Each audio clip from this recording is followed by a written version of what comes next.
Hi, this is Linda from ReMade With Love. Thank you so much for joining me today. I'm coming to you from the Midwest, and actually I'm not at home right now. I'm at our family lake house. So I have some wonderful decor here. Some of it fits and some of it doesn't. An example of what I think doesn't fit is this side table. It's lovely if you were in a French chateau. It's lovely if this was a more formal living space. But my living space here, or our living space at the lake house, is not so formal. And so I feel like this gilded base and marble top table, side table, needs to be updated. So today we're going to take some products from Amy Howard at home, and we're going to be updating this so that I can use this and feel like it blends in with the decor. It doesn't stick out like a sore thumb, and I don't know where to put it. So join me and let's get started. The products that we'll use today will be, of course, Amy Howard's Clean Slate. I always start with this to clean everything. I don't think you can see this, but this is so dirty. I've got dusties coming off of it, and Clean Slate will take care of getting rid of not only the dust, but it will get rid of the grime and the grease and any of the surfactants that would prohibit what we're going to put on top of it from sticking to create a new finish for our lifestyle.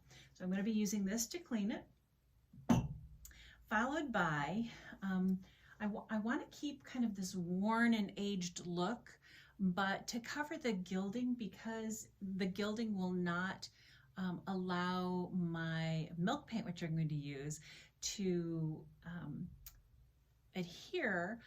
I'm going to be using a couple of different products. One is I'll start with painting it with one of Amy's one-step paints, and in this case it's going to be an Almond Daze. It will give it a light creamy beige color. I'll be putting cracked gesso on. This should blend in and then allow some of that cracking and crumbling to fall away and show different layers. So I'm going to do that. I'm going to be using, with the one-step paint, Amy's Wedge brush. It's a synthetic nylon brush. It can get into the cracks and crevices where I paint, and so that's what I'll be using with the one-step. With the cracked gesso, I can use one of two things. I can use one of Amy's chippy brushes, but I might also, because this is so heavily textured, I might use a just a seaweed sponge to kind of dab on in places. I might try that. Then I'm going to need some 400 grit sandpaper to help with my gesso not being so stiff and having so many. I know this has texture, but I don't want some rough texture, so kind of smoothing that down. For my milk paint, I'll be using My Linen Apron and Pompeii Gray. This is an all-natural, no VOC. The pigments were sourced in Provence. It gives me another flavor of age to this piece, which I'm looking forward to sharing with you. I'm going to be finishing or sealing the side table base with two products. One is going to be Amy Howard's light antique wax, and the other her dark antique wax. To begin, I'll take a soft cloth or shop towel saturated with Clean Slate and completely wipe down the side table. One-step paint doesn't require a primer, so now I'm ready to paint. On the first pass, I'm not going to be particular about getting 100% coverage. If it does, great. If not, I can always come back and add more. This is a thick paint, and I won't have to worry about drips so much, but I will watch even on the first pass to make sure there isn't anything heading down the edge that shouldn't be.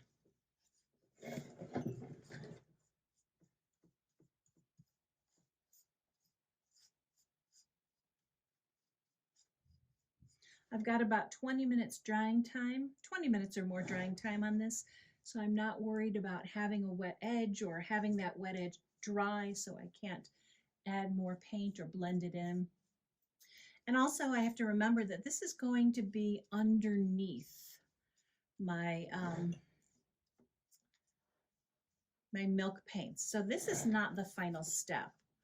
I really can just not worry about brush strokes. The triangle helps me get into all the little cracks and crevices and down into these edges where it meets. Like in here, it's just easy to get that coverage I'm looking for. It's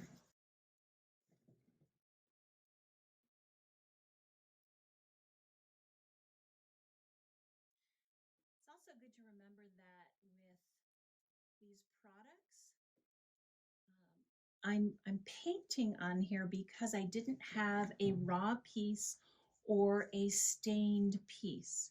When using milk paints, you need to have something that the milk paint will hold on to and bind to. And that could either be milk one-step paint, or it could be something that'll give it a little more texture and chippiness, which is gesso. When I'm wanting the one-step paint to crack,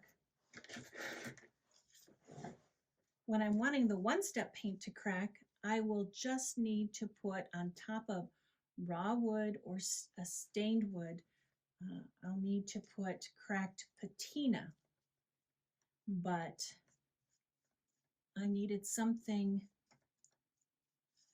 I didn't have a stain, so I needed something for this to grip onto, and the gesso itself to grip onto. All right, I'm going to tip this a little and get underneath.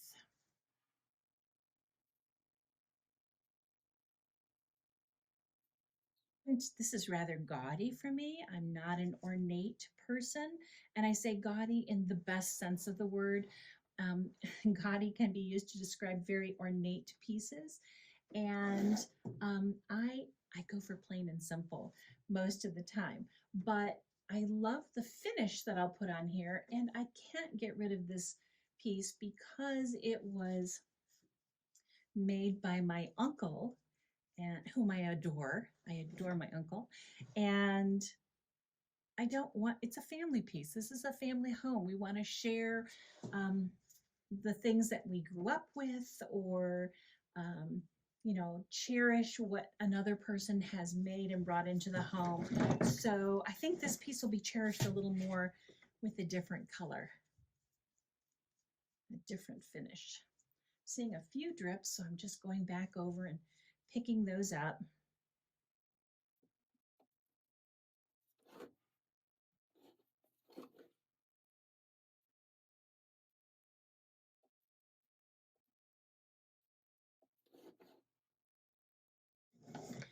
As I get lower on the base, I'm not going to be as particular about paint coverage. This also goes along with wearing of a piece in areas that were touched, where you'd see authentic antiquing happen. And so I'm going to get a little sloppy down here and not have 100% coverage. That is on purpose. I do want to have some of this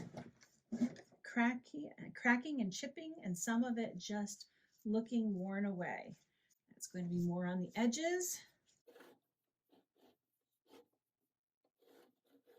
And even my chippy paint, even my milk paint doesn't have to be 100% on this piece because of the look I'm going for. Okay, top is starting to dry, so I don't want to touch up too much up there, but I am trying to catch some drips.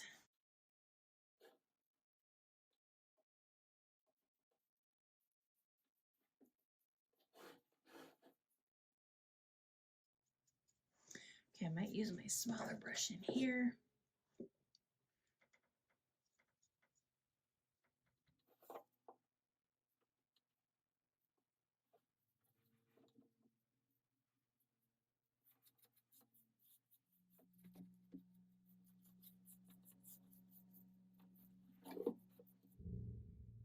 Okay, I'm going to let this dry, and then I'll cut back to you. I'm also going to turn it over, and I'm going to paint what I can't reach on this side. So I'll be back shortly. The next step is adding cracked gesso on top of the one-step paint. This will give me added texture, act as a bonding agent so my milk paint will adhere, and allow some chipping and aging. Add equal parts gesso and water.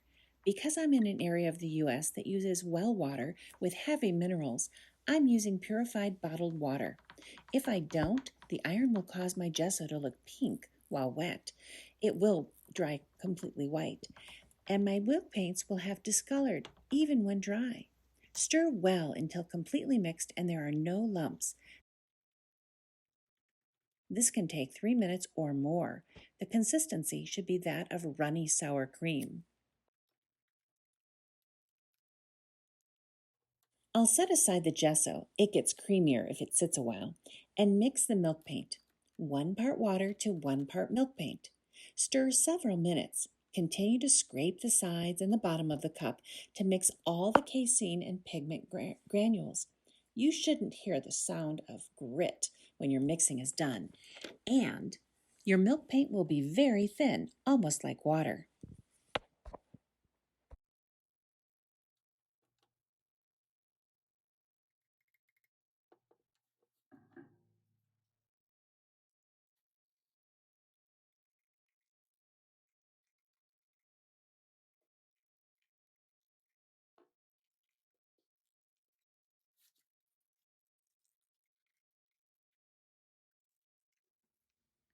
Now the one-step paint has dried and I'm ready to put on the cracked gesso.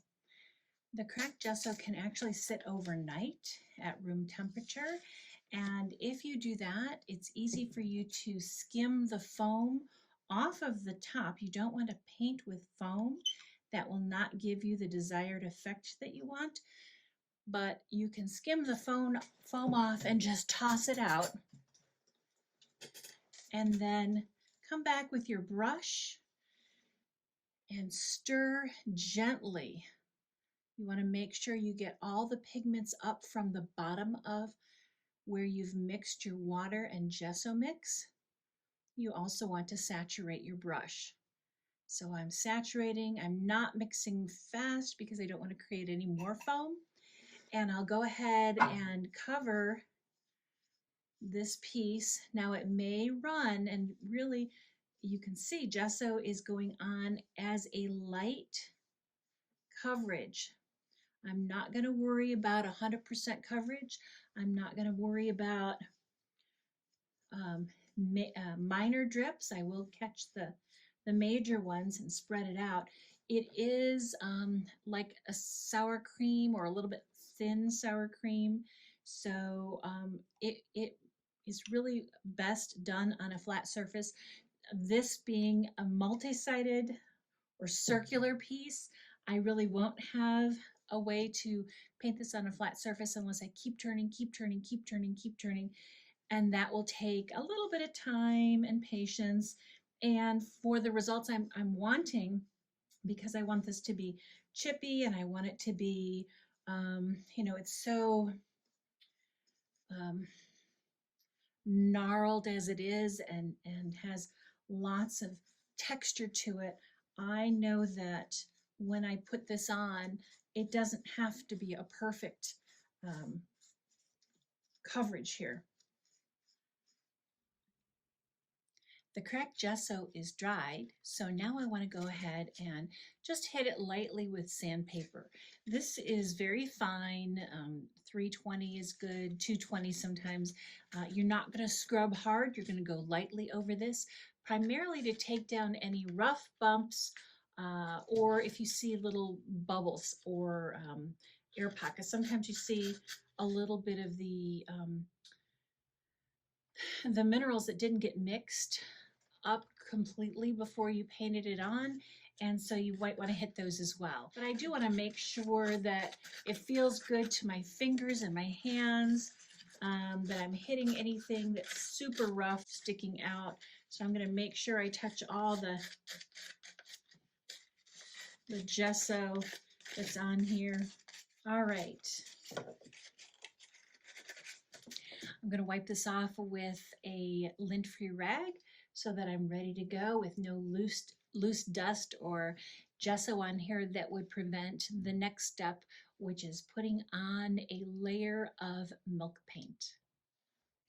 Before you apply your layer of milk paint, skim the foam off the top and discard. Remember how we pre-mixed our milk paint until it was almost like the consistency of water?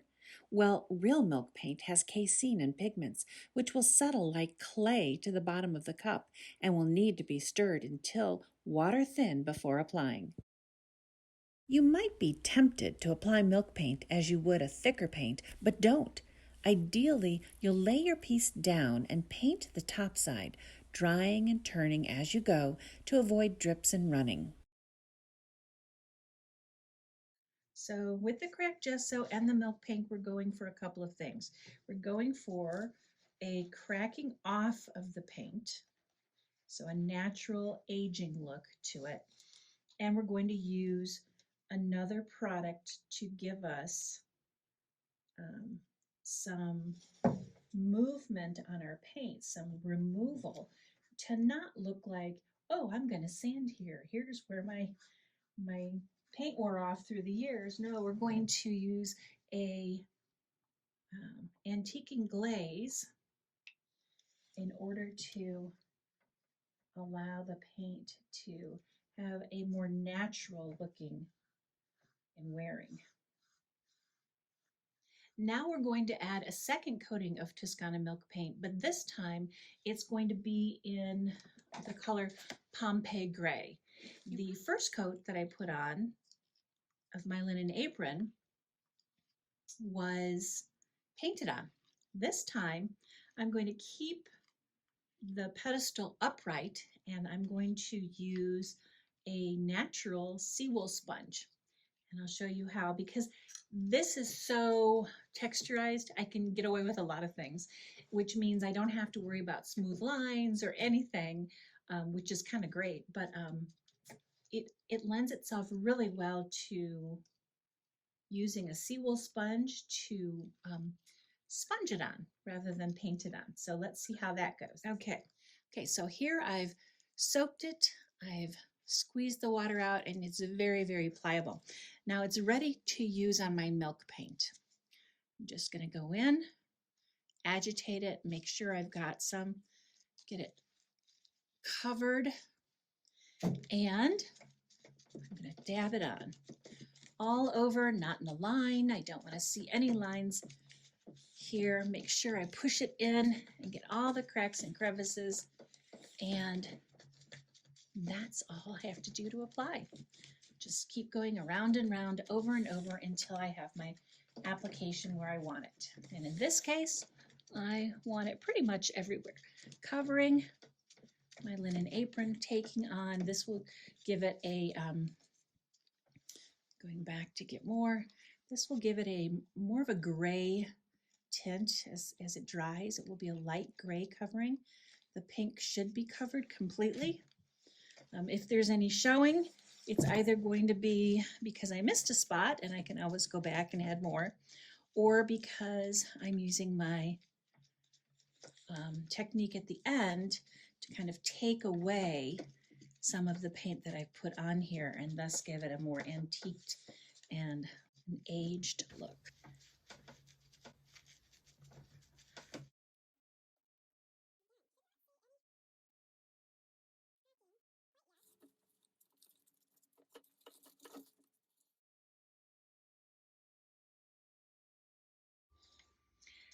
Now that the second layer of Toscana milk paint has dried, the next step will be to antique this. So we'll pull some of the paint off. You may see some gold. You may see some of the milk paint that's underneath the next layer down. You may see some of the one step that we have underneath.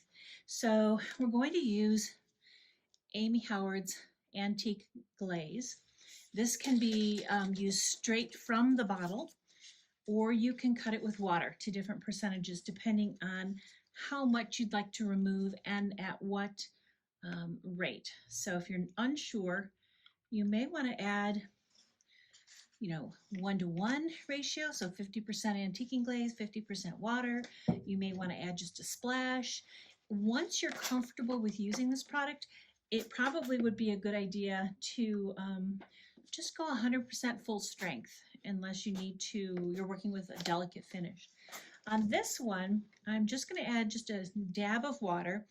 You can see that it's a dark liquid. This antiquing glaze will start to pull right away off the paint. Will saturate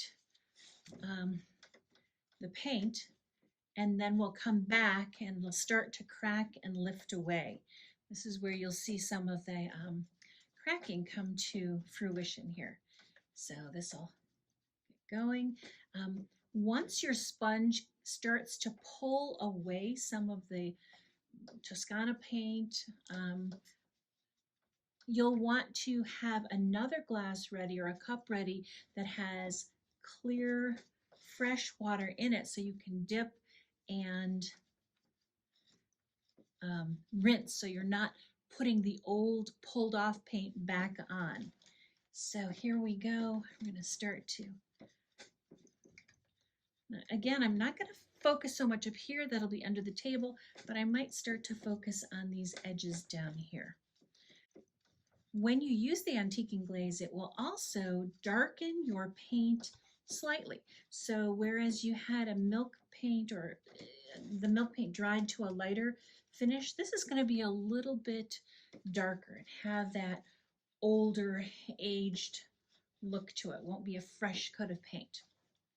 So I'm going to go ahead and pour some water in my cup and start rinsing so I can go back with more antiquing glaze. Rub a little bit where it would naturally be worn away. My final steps in transforming this pedestal table will be to continue to add depth and interest to this piece. I've got several different layers of milk paint and cracked gesso, so it's given me different texture. It's got colors peeking out here and there. I'm going to be adding a little bit of gold using a Maker Studios embellishing wax in gold. As you might remember, this piece was abundantly covered in gold, which I didn't want for the look of this lake house, but I can put some gold back on by using the embellishing cream. Now it's a little bit awkward because my glove doesn't fit very well, so just bear with me as I try and pull it down a little bit more to have better control over where I put the wax. So I think I'm going to dab on here and there, just a little bit of gold on the rims, on the edges, to make it, once again, have some of that look in here. It'll be a peek through. I'm going to add another couple of waxes on top, which will add to the depth and the interest of this piece. I'll apply my light wax using a chippy brush. I'll load it on, and like I did with the gold embellishing wax on the side, I'm going to offload. The thing with wax is you can always apply more. It's rare that you can take off without making a whole process after that. So you want to try and offload, but get a good amount on your brush. And then with milk paints, lightly do feather kisses in all different directions here and there. You're going to cover about 50%. You're not going to actually hit all the surfaces. Definitely want to hit those that stick out, that protrude. The light wax it's got carnauba and beeswax, so eventually it's going to harden to a really nice, hard, protective covering. You don't need it everywhere because this won't be touched or banged up everywhere. It's probably only going to be hit by the vacuum cleaner or someone walking too close. So those edges that normally get wear and tear are going to have the wax applied. It's going to darken slightly. Make sure the hairs of the bristles don't come out and stay there. And that's okay. Having it darken slightly will, again, give added depth and color. And once this is on here for about 20 to 30 minutes, again, depending on your humidity and the tolerance for drying where you are, you're going to find that it's come to tack, and you can then apply your dark wax. Do you have to apply dark wax? Not always. Do I want to apply dark wax? Absolutely. In about 30 minutes, I'll come back and put the dark wax on. I'm not sure if I'm going to use Dust of Ages. That's another product that will give added depth and antiquing. We'll see how I like it when I come back. The last step I'm going to take today is to follow up the light wax, which is now dried. It can feel a little tacky, but not sticky. And that's when you know it is ready to take on the next step with dark wax. And it's going to be similar to adding light wax. I'm going to put it onto my brush, offload it on some paper, and then butterfly kiss it on the edges. Not heavy on the dark wax at all. You don't want this to look contrived. You don't want to add this while the light wax is still wet or sticky to the touch, because you're not going to blend the two. You want the light wax to be a layer and the dark wax to sit on top as another layer. If you add it too soon, it's going to be like a dirty mess, and it'll blend rather than create distinct tones and interest. So here we go. I can create a little more line and interest. I don't want it to be uniform, which is why I'm kind of butterfly kissing it in here.